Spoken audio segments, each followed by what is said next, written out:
The advice and opinions expressed by the host of Autism Live and her guests are meant solely as suggestion and should not be in any way construed as child-specific advice. Any choices you make in determining your child's treatment are completely at your own discretion.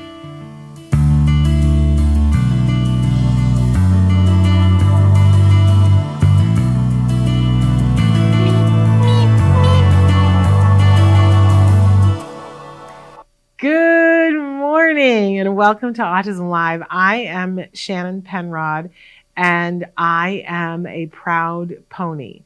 That is a parent of a neurodiverse individual. In fact, we're debuting this show on June 5th, 2024. So if you're watching the show, I am not actually here because it is my son's 21st birthday. So I am spending the day with him, but I wanted to do something here on the show that I felt was important. If it's his 21st birthday, I want to talk about something that's important. And so I wanted to talk about diet. And so today is one of those parent-to-parent talks where I'm going to go through a bunch of diets. I'm going to go through them quickly and then go back and talk about them in more depth. But I think it's really important that we consider diet in every conversation that we're having. And I'm happy to talk about that at length.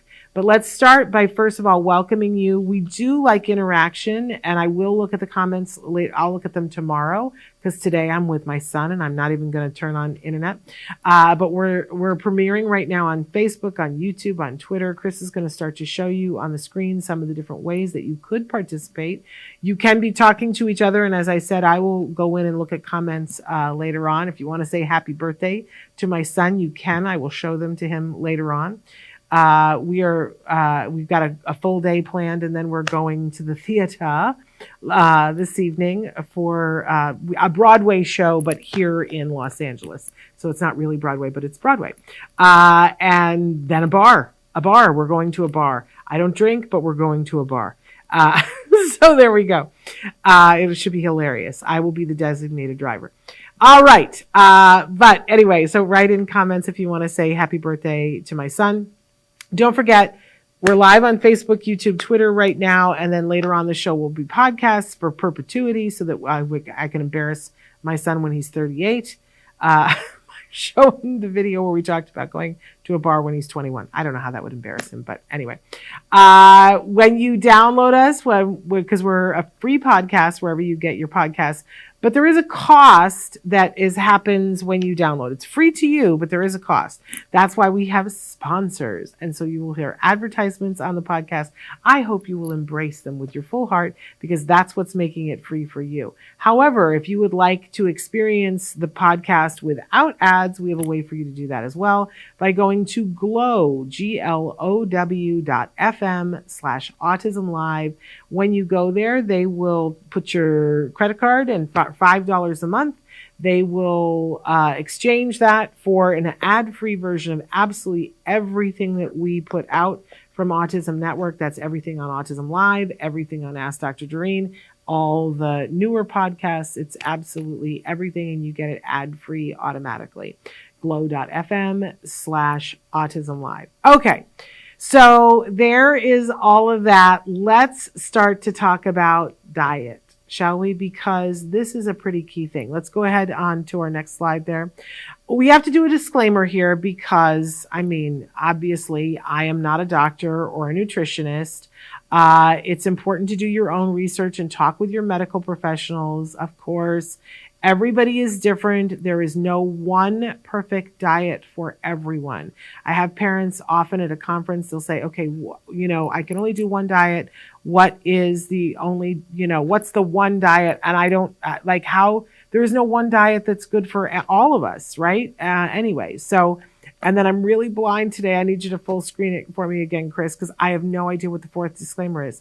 Oh, nothing in this presentation is meant to represent medical advice. Okay, that sounds very disclaimer-ish, doesn't it? Because it is.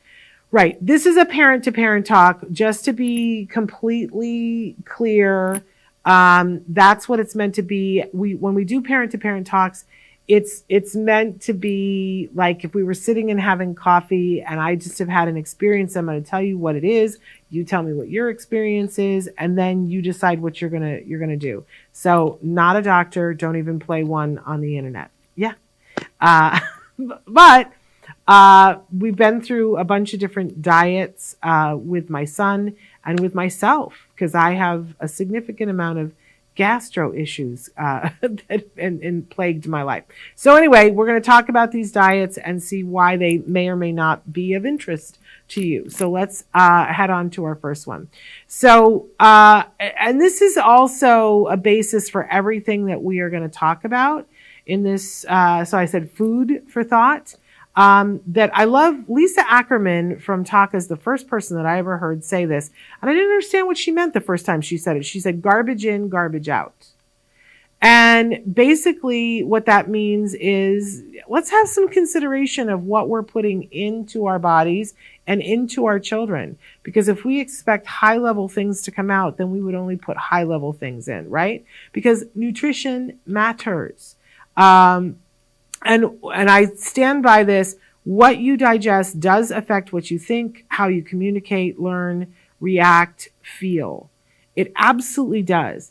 I love, is it Louise Hay who used to say that what you think becomes what you say, becomes what you do.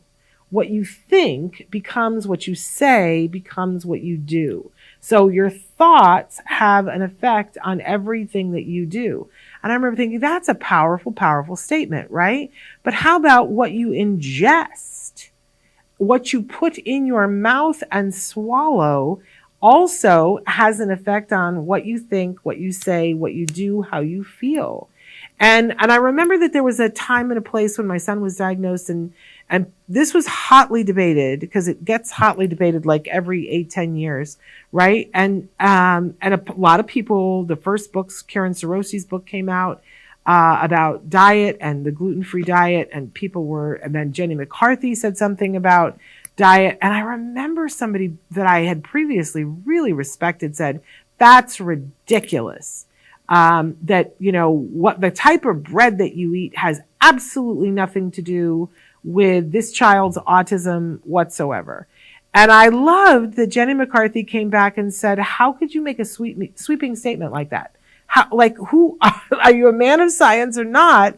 If we were to give this child a beer, do you not think that how they interpret the world and how they communicate would change? So if that's true, can't that be true of other substances as well? I thought that was brilliant. Chalk up one for Jenny McCarthy. And it really reminded me that when I eat certain things, I don't feel well. And that changes how I react to the world and what I'm capable of. So if you do not agree with that type of thinking, that what you eat affects how you feel, this is going to be a rough conversation for you today. And I feel for you, but I would ask you to consider, do you just have a steel stomach and you can eat absolutely anything? And I guess that there are some people that are like that, but I don't think so. I don't think so. I love my one roommate who was like, I love to fly. Flying is fun and I never get sick flying. And then she would always say that. We'd get on the plane and I would go, oh, I'm a terrible flyer. And I always get car sick and I don't, right? And I would be fine the whole ride. And I would be holding the barf bag for her because she threw up every single time we rode on a plane together. I think sometimes people just go, no, but I love this and it doesn't affect me, because they love eating that thing and they aren't noticing that they spend the next 2 days in the bathroom. I don't know. I could be wrong. I'm not a doctor or a nutritionist. But anyway, let's run through the different diets really quickly, so we just know which diets we're talking about for those of you who have to be someplace quickly. And then we'll go back and talk about all of them. All right. So, first of all, low pesticide diet. And, I'm a big, big, huge fan of this. Notice I didn't say no pesticide because I'm being a realist now, but low pesticide diet. And if you have someone in your life that you love that is having issues with focus or ADHD, I gave you a link there to go and look at why low pesticide diet. We'll talk about this more in a second. Let's go on to the next one. Oh, GFCF, the gluten-free, casein-free diet. Yes, a lot of people, not everybody, find that there is a good bang for their buck there. So we'll talk about that and the opiate effect. The Finegold diet. Now, this is a diet that we had not been talking about very much, but it was I think it was one that helped my son. So we're going to talk about that. And a modified Finegold. Let's go on to the next one. The specific carbohydrate diet. We're going to talk about that. Notice all these colorful things that I put pictures of, which are things you don't eat on that diet. Okay, let's move on to the next one. We're going to talk about the keto diet and why there is a resurgence of people thinking that keto might be helpful with autism-related issues. Let's go on to the next one. The GAPS diet. Ooh, we haven't talked about that in a good little while. That's a very specific, intense, I'll say that, diet. Let's go on to the next one. The Low Oxalate diet. Yes, and I think have we got one more or is that it? Yes, everyone is different. Okay, so again, disclaimer, everyone is different. So one might be better, but you'll see that a lot of these have overlap.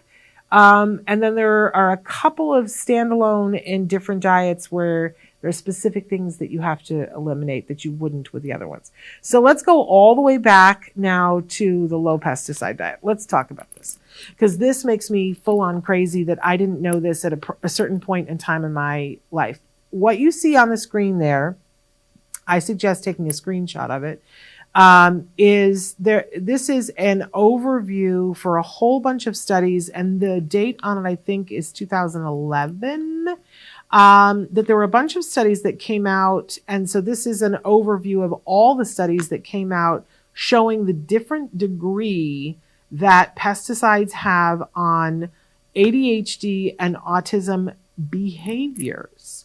Okay, so let's back the bus up for a second because it was 2011 when I first came to work doing Autism Live. And there was a gentleman who I was working with who at one point, we were talking about autism, and he was like, well, but the pesticide thing. And I was like, what? Like it was not on my radar. And then every time we'd be in a conversation, he would bring up the pesticide thing. And I just kept looking. I said, what are you talking about, the pesticide thing? And he was like, you didn't see the new study that just came out? And so the next day, there it was on my desk. And basically, it was a study about organophosphates, which is a type of pesticide, and about what organophosphates do. And I was full down the rabbit hole after this. And basically, I always thought, I like to be a wordsmith and think about words. What do they mean and what do they do? So pesticide, pest, which is bug, side is kill. Pesticides kill bugs. Pesticides don't kill people, right?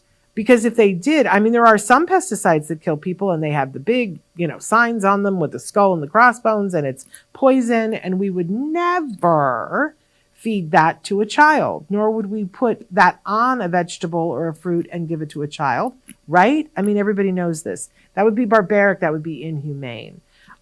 So what's the big deal with pesticides? And I read about organophosphates. Guess what? They don't kill bugs. A lot of the pesticides that are used commercially in the United States right now do not actually kill bugs. What they do, they are neurotransmitter disruptors. But that doesn't look good on a bottle, right? Not even just bug, neurotransmitter disruptor. If you were looking on a shelf and it said, buy Raid, neurotransmitter disruptor, would you buy that? Because wouldn't you think, well, wait a second, if this is disrupting the neurotransmitter of the bug, is it doing it to my child? And guess what the answer is from the research? Yes, it is. It most certainly is. So the study looked at it a little bit further and said that if you put a certain amount of pesticide on for the bugs, and bugs are little bugs, right? You put a certain amount of neurotransmitter on it, and what it'll do is it distracts them, It distracts them so they don't eat. And what ends up happening is they die of starvation. Excuse me, what? It causes them to not be able to focus on the things that they should focus on for survival. That's what it does to the bugs. If you pile more pesticide on that is required,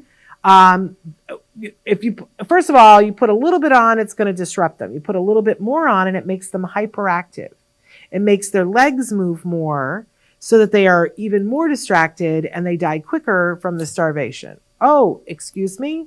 And then if you pile even more on, it will disrupt to the point where their legs move faster and faster and faster to the point where the brain can't keep up and they lock up and freeze. And now their legs don't move and they become catatonic and they cannot eat and they die. This is how these pesticides kill bugs. And of course, you start to go, ooh, this doesn't sound good. I would not give that to my child. And they looked specifically at children in 2011. And the pesticide load in their body. First of all, we know that if you are around pesticides, not necessarily ingesting them, around pesticides and or ingesting them, your body eliminates it, right? It is something that's not productive, so it eliminates it through the urine. And we can see, you feed a child something with pesticide residue, they pee a few hours later, and we can see that residue in their urine. Direct correlation between these two things, the amount of pesticide in your body and the amount of pesticide in your urine. Okay, so they decided to take that and go, let's play a little bit with this and see it. Let's have behaviorists chart behaviors and compare with the amount of pesticide in the urine. And in all of the kids, depending on the amount of pesticide residue in their urine, it did directly correlate to more ADHD behaviors, more fidgeting, less ability to focus, all the things that we don't want for our kiddos directly correlated to the amount of pesticide residue in their urine. When you hear that, it's very hard to go back, right? So I really recommend a low pesticide diet for our kiddos. Again, I don't say no because I think that that's unrealistic, right? I was just at a nursery yesterday, was going to buy some organic bean plants and they didn't have any. And I said, you don't have any organic ones? And the guy said, well, we have the conventional ones and they're not really any different. And I said, don't tell me that. And he said, no, there's stuff on everything. And I was like, stop. I don't want to hear that. But I asked specifically and he said, well, if it's certified organic, that means that we can't do, and he went through and I went, yeah, I want at least that. Give me that. So I know sometimes it's really hard to do a low pesticide diet because you feel like your life is out of control and you're someplace and it's like, I needed to get something to eat. And there are some easy guidelines that the Environmental Working Group does, something called the Dirty Dozen and the Clean 15. And basically they do studies every year because every year agriculturally it changes. Sometimes there's a blight on apples, that there's some apple fly that comes and they're decimating crops. And in order to save the economy and save the crops, they'll end up spraying, right? And so conventional apples that year have tons more pesticide on it because there was some sort of apple fly blight, right? Whereas other years, if they don't need the pesticide, they don't put it on, right? So I always have it at the ready. And it's funny because I was at the store the other day and there were just a bunch of things I couldn't get organic strawberries. I was like, what is the deal with why are there no fresh organic strawberries? I was at Whole Foods Market. They didn't have a single organic fresh strawberry. And I thought, well, let me pull out the Clean 15 and look it up because maybe it's on the Clean 15 list. It wasn't. It was at the very top of the Dirty Dozen. And you know what that said to me? We're not getting strawberries today. Or we're getting frozen strawberries, frozen organic strawberries. Because when it's on the Dirty Dozen, that's a line you should draw for yourself. If you look every year and go, okay, here is the Dirty Dozen for this year, and take a picture of it on your phone so you can refer to it, put it on your refrigerator, whatever. And those are the ones that I say to myself, we're not having that, if at all possible. That means that a lot of times peppers are on there, and I go to a restaurant, and unless they specify that their peppers are organic, I don't have that dish. I know that seems like it's really, really extreme, right? Except that in the summer of 2011, after I was shown this information, I made the decision that for my son and I, my husband, I could tell him whatever. I wasn't going to change his diet. But for my son and I, and whenever I was cooking in the house, we were going to go as low pesticide as we could possibly afford, as low pesticide as we could possibly, make it happen. And I want to tell you that the change in both my son and I was extreme. I will say that for both of us, we experienced, my feet got very sweaty. I know this is TMI, but I'm not a real expensive shoe kind of girl. But I was wearing a pair of shoes, again, not the most expensive pair of shoes, but they were, a decent pair of shoes, and it was warm outside and my feet were sweating, and all, if all the toxic stuff comes out of the bottom of your feet, and my shoes melted off of my feet. I literally was walking, and then my feet were not in the shoes anymore, but I felt better. And I could focus better. And we saw a marked difference in my son, in his ability to focus, and his ability to sit still as a result that summer. I remember our team was like, what's going on? What are you doing? And when he went back to school in the fall, the teacher commented and said, boy, there was a lot of growing up that happened over the summer. And I attribute that to the low pesticide. So, and I will tell you that there have been times where we don't follow it, where we just are like, oh, we're out, we're vacationing, we're doing whatever. But there's a specific restaurant that I will not bring up that we used to eat at all the time. And we stopped eating there because of this low pesticide diet. And every time, I think there's been 4 times in the last 12 years when we've gone, because it was just faster. And it was like, let's just go there. And I get a salad there. And my son refuses to eat there anymore. He says, my stomach hurts so bad afterwards. I can't eat there anymore. So low pesticide, I think it's honestly one of the easiest things to do if you just know because if you know what the Dirty Dozen is and you don't do those, but you know what the Clean 15 is, and then you can buy those conventionally. If you just know what those things are, easy enough to do. I'm not saying you have to do the whole thing, no pesticide, but if you can wipe out the Dirty Dozen, I think it would be a different experience for you and your kids, and you'll know that you're going to be healthier. Because that whole neurotransmitter thing, it jams me up, literally. And I don't want to participate in that, and I don't want my kid participating in that. So low pesticide, I'm a huge fan. In fact, I'm such a big deal about this that when people come to me now and say, what diet should I start? And I go, that one. And speaking of my husband is someone who really tends not to notice a whole lot, but loves chocolate pudding. Chocolate pudding is his favorite thing. And all I did was I changed the milk in his chocolate pudding to organic. I did nothing else. Same pudding brand, same, it was the mix, the instant mix.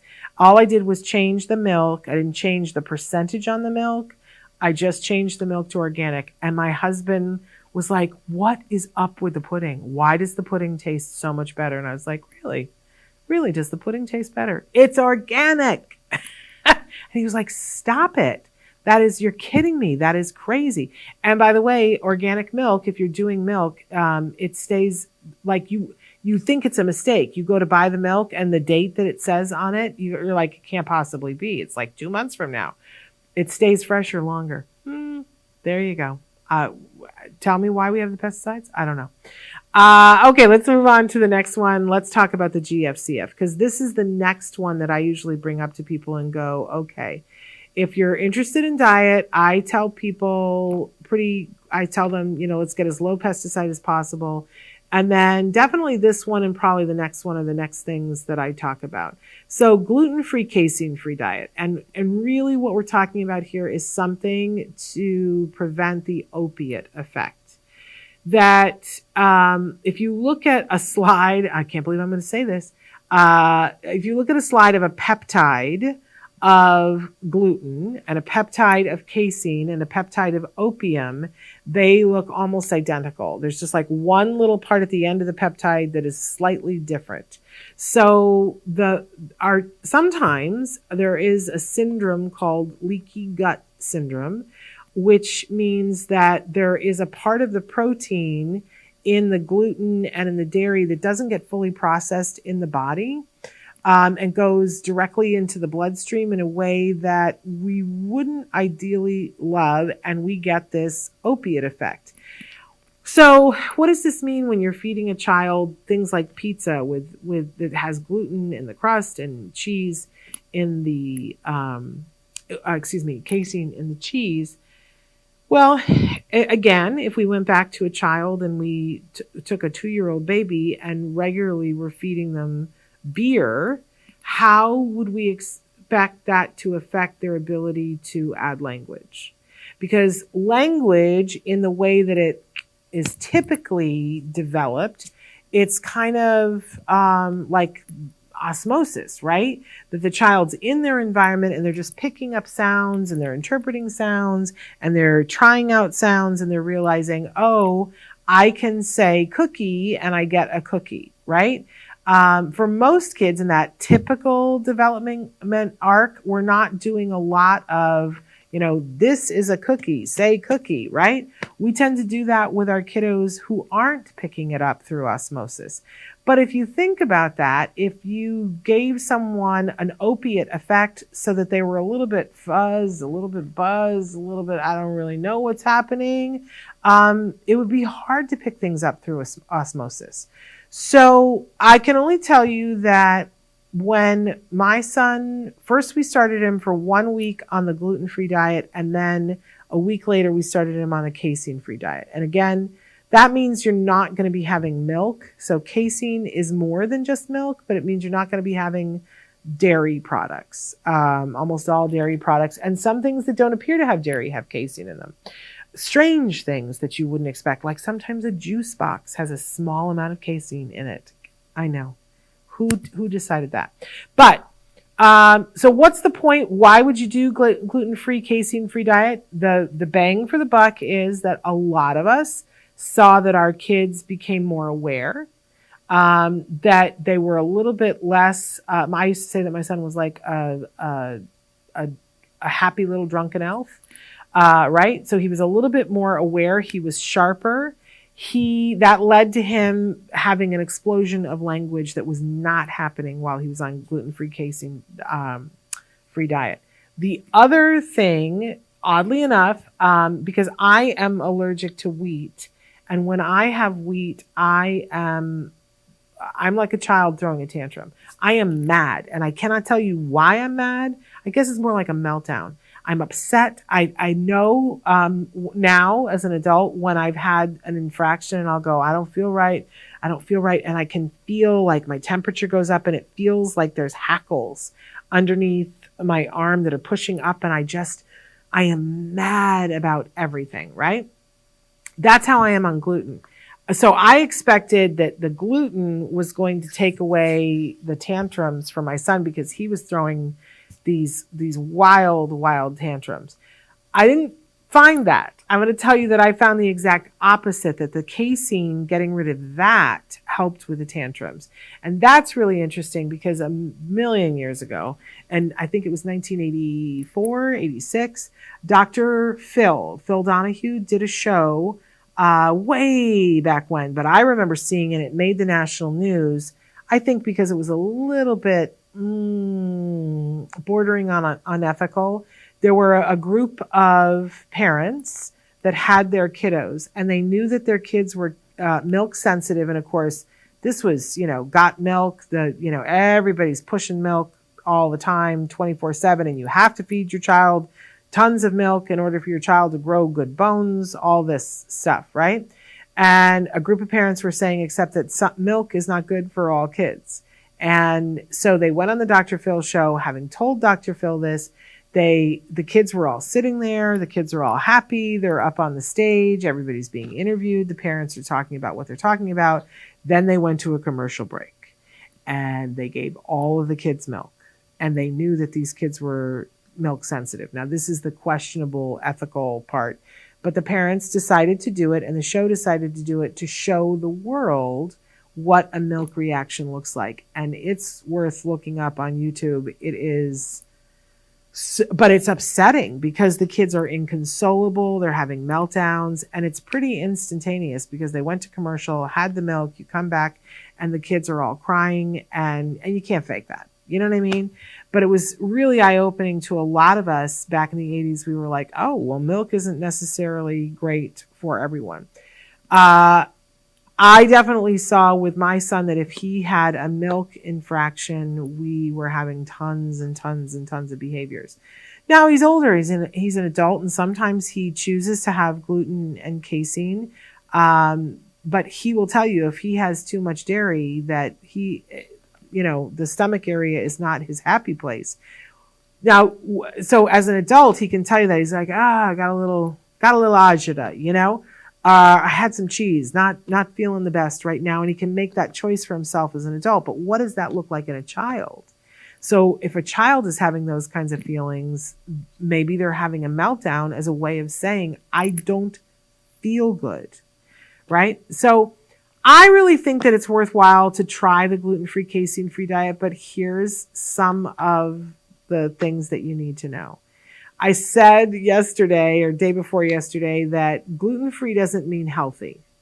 So it's really important. I see a lot of people are like, oh, there's this fabulous thing that's like a Twinkie, but it's gluten-free, or there's gluten-free Oreo now, and it makes it sound like it's all free and there's no calories and it doesn't have anything else that may not be advantageous for your child. I would say that almost all gluten-free things that are worth eating that are bought commercially are highly processed. So you're getting some other ingredients as well, and you want to be very cautious about that. Be very, very careful. We every now and then you want a treat, and I know I have bought the gluten-free donuts, and that can be a very fun thing, but don't make it a staple in the diet. It's not good for your kiddos. And keep an eye on what the other ingredients are and be choosy about that. Same thing with the casein-free diet. We had to be very inventive back in the day because they weren't selling stuff. And we got very inventive. We made our own ice cream that didn't have dairy in it. We made our own popsicles. We made our own cheese. Now you can buy all this stuff, but remember that it's got a lot of additives in it and sometimes artificial colors and flavors, which we're going to talk about in a second. So slow your roll and notice that it could be something that causes more problems than good. But there are ways. Back in the day, if they were having a pizza party, I had to be making stuff from scratch. Whew, hard days.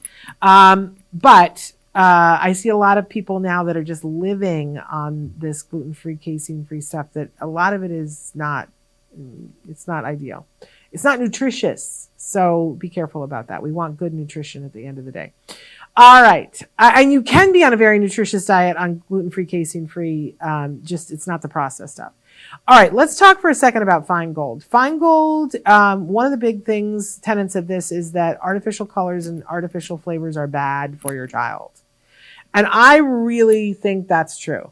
I think that there are a lot of artificial colors and flavors that we still have in the United States that we allow, that the FDA allows. And yet, if you were in any other country in Europe, they would tell you that is not good. That's a petroleum product. You should not be feeding that to your child. That has no business being in a child's product. And yet, our FDA is allowing it. I don't really understand that.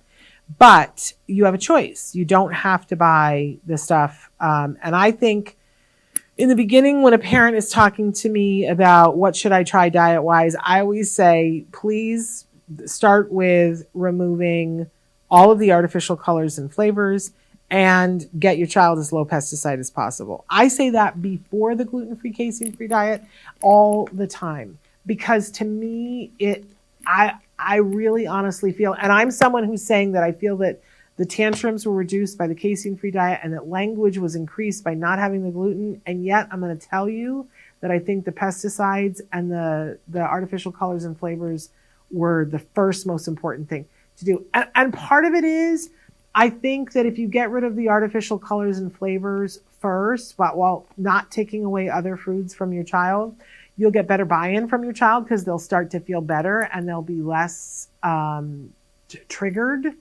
when you're removing other things from their diet. I think it just makes it easier. I also think that the artificial colors and flavors, they, it's that Spurlock effect that, I don't know if you've seen the documentary that he had, Super Size Me, where it kind of feeds on itself. And if you're used to tasting artificial colors and flavors, then that's what you crave and you want more of it. Whereas if you take it out, you start to taste other things and they taste good. So I think it's important to get rid of the artificial colors and flavors. And there's a bunch of research on this being something that artificial colors and flavors can lead to behaviors, extreme tantrums, dysregulation, and difficulties with focusing. All kind of sound like ADHD, autism symptoms, right? So get rid of those. And I say do that first. But the other part of the Finegold diet is that it's low salicylate. Now, I want to say that we did this for a period of time because we felt that it was important for a reset. I don't know that we got the reset from it, but salicylates are in things like apples and tomatoes. And we saw that my son, whenever he would eat any of that stuff, he would get that red ring around his mouth because it was like burning the skin. But we also saw that he was gastrointestinally being affected by it as well. So we did take those things out of his diet. There were no grapes, there were no apples, tomatoes. I'm trying to think what else. But those were kind of the big ones that were kind of a bummer for the age that he was at. And so we took those out for probably a year, maybe, and then slowly added them back in. And he ceased having a problem with them when we added them back in. But all the other things were already gone. So I don't know whether his system had had a chance to recover or if it wasn't that big of a bang for the buck. But we did stop having the red ring around the mouth when he was eating those things. So I always say that he was on kind of a modified Finegold, and because Finegold can be pretty strict. There's also a reduction in just plain sugar in the Finegold diet, which I think is beneficial for our kids as well, because a certain amount of sugar is not evil. I think that artificial food colors and flavors are evil, but sugar is not evil, but it should only be had in such a small amount, and our culture just wants to put so much more in it. I know it tastes good. And we want our kids to be happy, but we want them to be happy in the long term. Okay, let's move on to the next one. The specific carbohydrate diet. Now, this is a low carb, no dairy, no processed foods diet.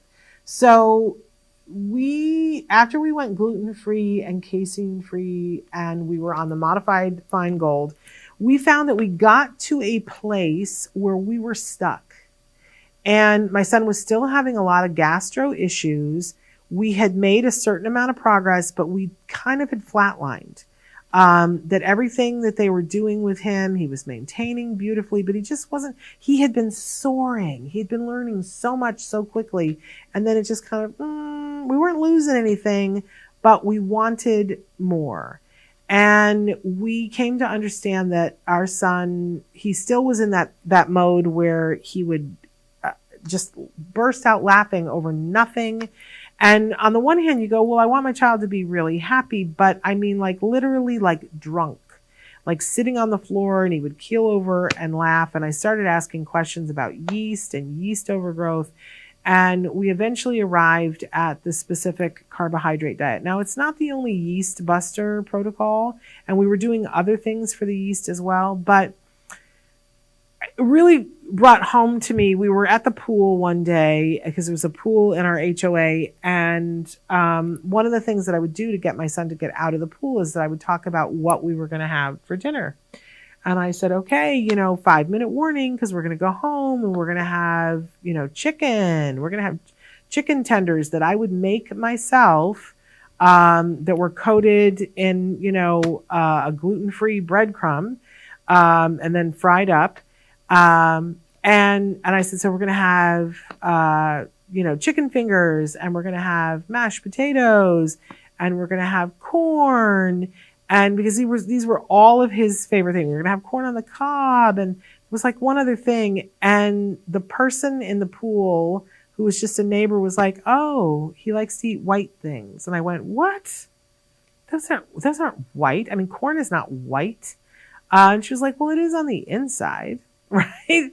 And I was like, and potatoes are not white. And she was like, well, they are on the inside, and that the chicken is white on the inside. She's like, he's eating a lot of white stuff. And I talked to somebody about it afterwards, and they were like, yeah, and it's all carb. Like, you took the chicken, which isn't a carb, and you dipped it in stuff to make it a carb. And the potato's a carb, and the corn's a carb. And where's the balance in all of this? And I started to notice that that's all my child was eating were white carbs. And anytime our kids are only eating a class of food, it's a problem. And it might very well be that they're having a minute, but still an allergic reaction to that food, which doesn't make sense, right? We go, but they eat it constantly. It's the thing that they want to eat. It's the thing that they crave. Yeah, but because it's a problem. And when you can get into that mindset, you go, okay, how am I going to look at this? So I read a book about the specific carbohydrate diet, and we decided to give it a real good try. I want to put an asterisk here and say that I think it's really important, if you're going to do this one, that you be working closely with a medical professional.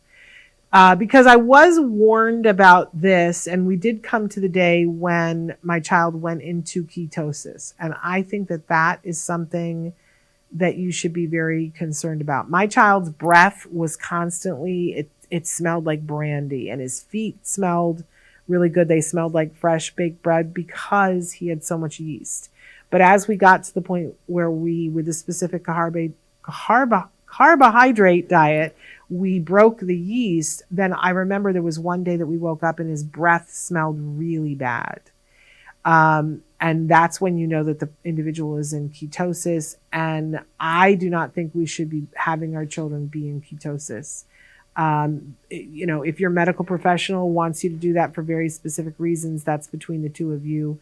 But I would be very careful with this one, because your child can get into ketosis. And I personally do not espouse that. But for this one, it means take no potatoes. There's no carbs whatsoever. So there's no bread.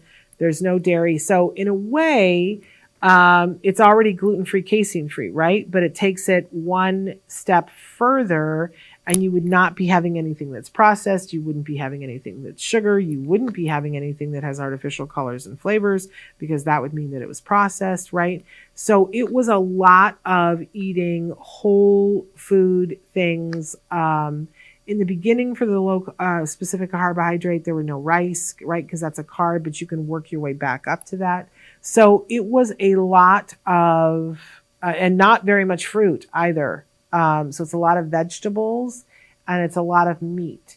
Now, my son loves meat, so that was not a problem, but I don't necessarily know that that's a great thing either. And what we saw was that his cholesterol went up on this diet. So we did break the yeast, and that was a great thing. And we slowly put back in the fruit and vegetables. But so this one is a possibility, but big asterisk. I wouldn't do this without working with a professional closely, that somebody, you tell the pediatrician, we're going to try this diet, and I just need to know that you're on speed dial should I need you, right? Let's be very careful, because we want to stay healthy. And there is a possibility with really extreme low carb that you can get to the point where it isn't healthy anymore.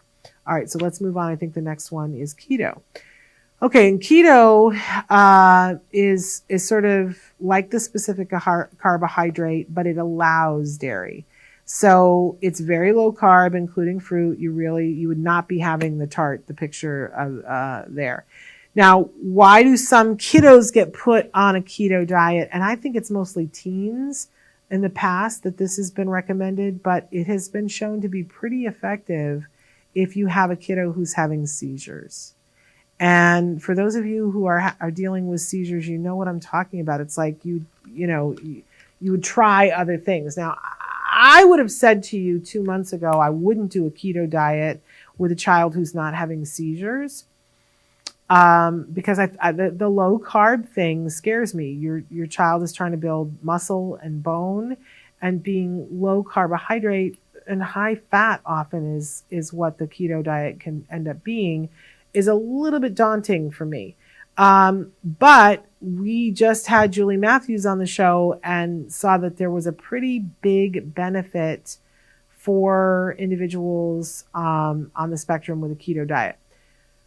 I want to say I want a little bit more research on this, because I want to say, is it because we wiped out sugar? Is it because because we can just take sugar out, but you can still have other carbs? So I want to urge caution with this one, but it has been shown to be very effective. If you're dealing with seizures, talk with your doctor about the keto diet for your child of any age and see if it can't be of benefit to you, but do it with a medical professional. Okay, on to the next one, which I think is the GAPS diet. Okay, so the GAPS diet is really about healing when things have gotten really off the chart, not okay.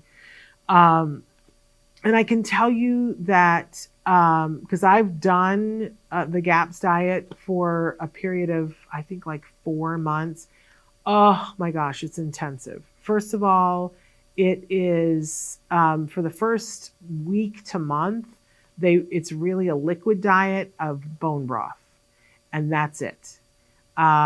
Which I know some people who have had to put their children on the GAPS diet because of severe gastrointestinal stuff. But again, you would never put a child on this without working with a direct professional. And most pediatricians would never sign off on this, right? So you would need to be working with someone who is either a MedMaps doctor or a specialist, a nutritionist who understands your child. Big cautionary thing. I also want to say that as an adult doing this, because I was in a place where I needed some gut healing and I wanted to experience what this was like so that I could talk with parents about it. I will tell you that the parents who are really into the GAPS diet tell me, oh, their child made so much improvement. But these are kiddos who have ulceration in their intestines, right? Where they are not being able to handle whole food. If your child is not at that level, I personally would not be trying the GAPS diet, because I know as an adult to go on a completely liquid diet of bone broth, like that is an intense way to live. And now you can buy bone broth in the store. It's a little processed, but it also was intensive to cook the things for it, because basically you were cooking like 2 pots of broth on the stove at all times. It was a lot, my friends, a lot. This is not for the faint of heart. And then gradually what you do is over time, you start adding other things back in. Most of the time, if you really look at the true GAPS diet, they want you to set aside 2 years to slowly reintroduce foods to your intestines. And that's a long time. Like, I can't picture sending a child off to do 2nd grade with a thing of bone broth. I just, they're going to be in the bathroom a lot. I can't see it. I can't picture it. And then still, there's absolutely no grain on the GAPS diet. So eventually you're making things like nut breads. And let me tell you, after you haven't eaten solid food for 2 weeks, a little nut bread loaf seems like the greatest thing on the face of the planet.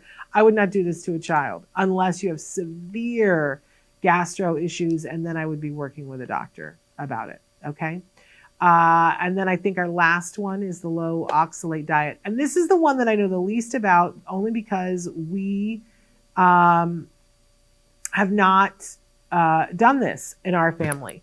But it is to reduce oxalates in your body. So it's things like beans, nuts, soy, etc., that are not allowed. There is none of that. So there's a lot of things like, specific carbohydrate and keto overlap each other in a lot of different ways, except that the keto allows the dairy products. The low oxalate is sort of the outlier. There's a whole bunch of foods in it that you cannot have on the other diets. So it was a period of time when low oxalate was really, really, really popular. And then I think people just did not see the results from it that they had hoped. And so it went by the wayside. You can still look it up and find if that interests you. And I'm trying to think, and if you guys can write in about any other diets that you may or may not be interested in.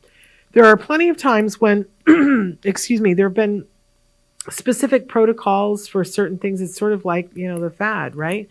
That over the years, we've seen different protocols for yeast that involve diet. But almost all of them pare down to be some combo of the first few that I showed you. That, a gluten-free, casein-free diet, taking out the pesticides, but also taking out the artificial food and colors and flavors like Finegold, taking out some measure of processed food, taking out some measure of sugar, especially processed sugar. So if we think about this, and as we go to our last slide here, my reminder to everybody that everyone is different and that it's important to be happy and healthy. That is critical. And food is love, so it makes it really hard, right? That on the one hand, there are some things that, let's just take an example of, I love banana cream pie. Oh my gosh, I think that banana cream pie is one of the great, great joys in life. And I don't know why everybody doesn't love banana cream pie and want to have it on a daily basis. Well, okay, I'm allergic to wheat. I'm allergic now to dairy, and I am horribly allergic now to bananas, like go to the emergency room. So I'm not going to eat banana cream pie again in my life, unless it's the very last day and we want to kill me. Do you know what I'm saying? And, that's a bummer. There's a hand cream that smells like banana cream pie, and occasionally I like to visit the store in the mall where I can smell it. I don't keep it around because it's torturous to have it too much around. But, to smell it and be like, yes, I remember that from my past. Sometimes when we decide that a food isn't good for our children in the moment, they're in that mode of, I want it, and I don't understand why I can't have it. Why can't I have the black jelly beans?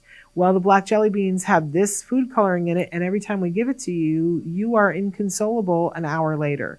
Somebody has to be the adult and say, we're not giving the black jelly beans to this child anymore. The thing is, it's really hard to know. And that when you're in the space of, I don't know what is setting my child off, it's hard to make decisions, and it's hard to deny them something when you're like, I just don't know.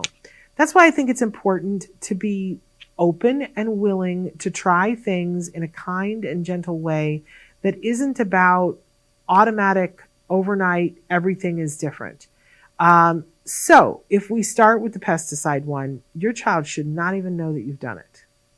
It might mean not going to a certain drive-through, and that they'll notice, but the food that you actually put in front of them should not look or feel or taste any different. It might taste better, like my husband with the milk, right? So I think that that's an easy one.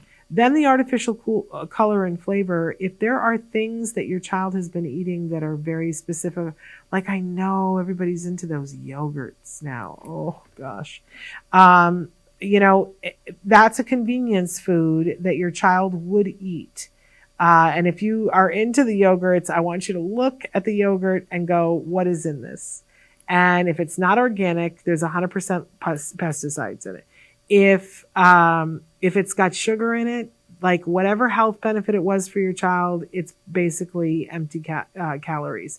And if it's milk in general, that may not be the best thing for your child. For that, it's going to be rough. If they are living on those little squeezable yogurts that the kids love so much, you're not going to be able to find a comparison to that. You're going to have to disrupt their life a little bit. But I always say distraction. Distraction is the best way to change diet. It's the best way to change anything, right? That I think of my friend who couldn't get her kids to eat vegetables. And they went on a Disney vacation. And I think they were at Alani. And there was one thing that one of her kids ate every single day, and they didn't have it. They just didn't have it at the resort. They didn't have that one thing. What was she going to do? Leave the resort and go, shop around Hawaii to look for the one particular? It was like, no, this is what they have. And she wasn't defensive about it. There wasn't a big lecture. She was like, I'm sorry, they just don't have it. But there were other things that they had. And by the end of the week, she said, it's not that my kids don't like vegetables. My kids ate so many vegetables, and they ate fresh fruits, and they ate all these things. But I believe the whole thing about that's the only thing that they'll eat. They tell me it's the only thing they'll eat. So I buy it, and it becomes this treadmill of, so of course it's the only thing they eat because that's what I bought. So take your children on a vacation for 2 days and oopsie, forget the thing and we're just going to have to try something else. And if they have emotion about it, let them have emotion about it. It's not forever. It's trying something new. See if you can, and you don't have to go on a vacation and go, to Hawaii to do that. You can go on a day trip. You can pack a backpack filled with whatever it is. And you can go, as our guest on Monday said, go take a forest trip and go, walk in nature. And we have the stuff in the backpack, and there is no grocery store. Your child will have the feelings that they have, but it's amazing what kids will eat when they're hungry. Absolutely. I always tell the story about going to IKEA one day, and I didn't bring the diaper bag, and my son was starving, just starving. And I ordered him something, and I think I ordered him 2 eggs, and I ordered a big plate of vegetables for myself, steamed vegetables, and went to sit down and eat them. And my child was jamming the vegetables into his mouth. And somebody came up to me. They're like, how do you get a child? Because he was probably 1.5. She was like, how do you get a child to eat like that? I said, he's hungry. He's just hungry, and it's what's in front of him. So try it. You don't have to take my word for it. Look up your Dirty Dozen, your Clean 15. Put some fresh cut up vegetables and fruits in your house. There's that witching time of the afternoon when kids get hungry. They want a snack. Their little bodies need a snack before dinner, and you don't want to ruin dinner. If what you put out during that time is healthy fruit and vegetables, not processed stuff, nothing that I would say put out the rainbow in colors, right? You don't need to buy the artificial colors. You can buy strawberries right now, except you can't, organic ones. Hopefully you can by now. But buy whatever is organic, put it out, and you will be amazed. If your children are hungry, they'll stuff it in their faces. There are some things that they won't. It's not true of all kids and of all things, but try it. Be willing to try different things and put them out and see what happens so that you can move into a better time, a better diet, because what we want truly is for our kids to be as healthy as possible. That's really what we want. And if something that they're eating is causing them gastrointestinal pain or to feel foggy as if they have had an alcoholic beverage, this is not how we would send our kids to school. And if it's creating a reality in which it's hard for them to focus, which I truly believe that the artificial colors and flavors and the pesticides absolutely are doing, we would not want that. All right, that's my topic for today. I hope that you found something that's useful for you and that you will enjoy your food with your kiddos. We've got some amazing best ofs coming up for you for the rest of this week, and then we are back on Monday. So I hope that you enjoyed this talk while I'm with my son enjoying his birthday. Thank you guys all for being here. We will let you know what's happening all of next week, but it's good shows. We've got great things coming up for you in the month of June. So don't want to miss that. We will see you back here tomorrow. Until then, give your kiddos a hug from me and one for you too.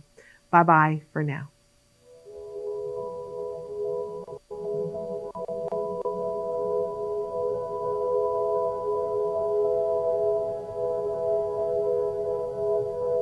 If you found anything helpful in this video, please give us a like. In fact, make sure that you smash that subscribe button on YouTube and give us a like on Facebook.